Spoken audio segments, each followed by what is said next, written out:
First of all, I've got two segments with you. I want to talk about how you would run against Barack Obama if the election were in process right now. But I want to know about this Massachusetts Care, because this is a preview of Obamacare. You were the governor. You signed Massachusetts Care into law. But now it looks like it's a fiscal disaster. According to Tim Cahill, Massachusetts State Treasurer. You know Tim, right? Mm-hmm. Is he a good guy? Yeah, he's a good guy. All right, you like him? Yeah. Okay. You're hesitating, but okay. Well, no, on a personal basis, he's a Democrat. Yeah. He's saying that Mass Care was estimated to cost taxpayers $88 million a year, but since 2006, the costs have risen in 4 years to $4 billion. This is what Cahill is saying. Okay, we don't want to argue stats, but there's no doubt that Massachusetts is in big financial trouble because of the universal health care, is there not? No, that actually isn't quite accurate, but this is the no-spin zone, so I'll tell it to you straight, which is when the legislature put the final caps on their bill, the estimate was it would cost 1.5% of the state budget, and that's exactly what it cost last year.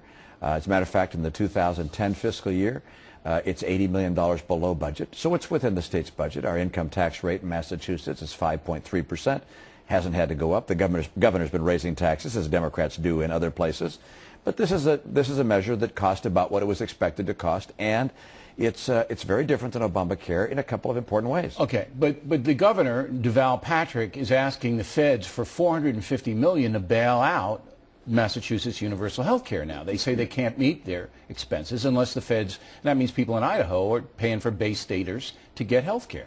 Is that wrong? No, actually, from the very beginning, the plan was a 50-50 deal between the federal government and the state government. Okay, so the feds fund half of it. The feds fund half of it. They have from the very beginning. It originally was signed by Tommy Thompson, Republican, then by Mike Leavitt, a Republican. Is that fair, though? The deal is that everybody gets the opportunity to get private market-based health insurance, and this is not something funded by the federal government. We're taking money that normally goes to pay for people who get free care. Something most people don't recognize in America is we have universal health care. People go to the hospital and they get treated for free. And we said, look, in Massachusetts, since the health care has been signed into law, emergency rooms costs have risen 17% in the last 2 years. So the myth, and I think it's a myth, that this emergency thing will go down when you have Obamacare, it's not proven in Massachusetts. Emergency room things are up. Well, I'll look at the emergency room numbers. Okay, look, I'm not here to do a gotcha with you, but there's another stat that's fascinating as well. Massachusetts has the highest per capita health care costs in the union, in the nation. And it did before the bill was passed, too. But isn't it supposed to bring the costs down? No. What the bill did was to say, look, we're going to solve a problem at the state level. Two big things that are very different than Obamacare. One is states should be able to solve state problems. The federal government should not step in, as the president has, take away the right of states. We solved our problem on a bipartisan basis. We also had the business community, the healthcare community come together with great support. It continues to have great support. You say you've solved the problem. We have our citizens insured, and it's exactly within the budget range that was put in place. Okay, so, it's doing what it's supposed to do. You know me, I'm a simple man, okay? You say you solved the problem in the state, but you're depending on 50% of your funding from the feds. As we did from the beginning. Okay, I'm just telling you, I don't know if you solved the problem or the people in Idaho solved it. But what we did is we took the money the feds used to send to us to give to the hospitals that were giving out free care. The hospitals were doing that before, and we said, look, can we take that money that you give to us that we give to the hospitals, and instead of giving it to hospitals, we're going to use it to help people buy insurance. One more, so it was not a new burden on the federal government. It was a redirection of what they've been doing before. Now, the president says Obamacare is going to bring health costs down. The opposite has happened in Massachusetts. Health costs have gone up, 13,000 plus per capita. So I'm saying if health care costs went up in universal health care in the Bay State, they're going to go up in the United States. Am I sadly misguided? Health care costs in Massachusetts were high before the bill that got people insured, and they're high afterwards. They're the highest. They were the highest before, and they're the highest afterwards. But it didn't bring them down. No, it did not bring them down. Right. And Obamacare is not going to bring down health care costs. It's going to make them go up. Obamacare is going to make health care costs go up. Obamacare does two very detrimental. Well, the president is doing it because he ultimately wants to have the federal government take control of health care. Okay, but he says they're going to bring health care costs down. You say they're going up. No one believes that. No one believes that he's actually going to reduce health care costs in America. Nancy Pelosi believes it? No, she doesn't believe it. She No? says it. She says it. She's a No liar? one believes that the taxes are going to go down. No one believes that the budget is going to get balanced with this health care plan. It's going to be a huge entitlement, which is the federal government taking power away from the states. We solved our problem at the state level. We did it without raising taxes. That's the key. All right, Governor, we're going to hold you over because I want to know how you, if you were running against the president now, would go after him. So we'll have more with Governor. Continue now with former Massachusetts Governor Mitt Romney, whose new book, No Apology, The Case for an American Greatness, is a big bestseller. So, Governor, if you were running today against Barack Obama, say the campaign was in full swing, what do you think his weak points are?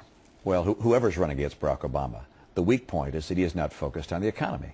The key issue that America faces and has faced during his entire presidency has been getting jobs for Americans. And instead of focusing on that from day one and meeting with top business leaders and small business leaders and economists and saying, what do we do to actually create jobs? He used all of his time and political capital to campaign on Capitol Hill and around the country for his health care takeover. So he took a liberal agenda as opposed to working for the American people. But it's hard to convince cynical Americans on both sides of the aisle that you, Mitt Romney, or any other political candidate can drop unemployment, can create more jobs. That's a hard thing to do. It's a hard thing to do, but it's possible when you spend $787 billion like he did. Well, you're going to have a chart. He went out there, like a Ross Perot chart. Right. The truth of the matter is you can create jobs by encouraging businesses through tax policy to start. Sure, tax cuts can do it. Tax cuts saying to them, for instance, if you want to buy any capital equipment this year, we're going to let you expense it for tax purposes this year. That puts people to work right away. But the national debt's going off the cliff. Yeah. Right. So if you cut taxes, that means you have less revenue, and the bankruptcy specter becomes even larger. No question. A broad-based tax rate reduction would increase the growth of our economy and help build our economy and help fill the federal coffers. But the right thing to do immediately is to put us to work by reducing the burdens that businesses face in hiring people and in buying equipment. That's the right course he should have taken. He borrowed all that money, $787 billion, and not one new net job in the private sector. The only sector that grew was government. That's the one sector that should have shrunk. Now, so we're going to reduce our burden downtown, down the road. Say you do get the nomination. Are you going to go after him as being soft on terrorism and things like that? Because by the time 12 comes around, Iran will be defined. There'll either be a nuclear power or we would have had to take some kind of drastic action. So I'm going to ask you point blank, would you take military action if Iran will not stop its nuclear program? Would you as president order military action? Nothing else works. You try everything. Nothing else works. Will you take the military action? I would certainly have a military option on the table as an option to take. No question about that. As to whether or not you take it depends on the military capacity to actually remove the threat, their capacity to respond, and so forth. But if you don't take it, they get the nukes. We do not. It is not acceptable for them to have nukes. But the real question is, why has this president not used his strength with China, with Russia, for instance, by giving in? Do you think that he can tell the Chinese what to do?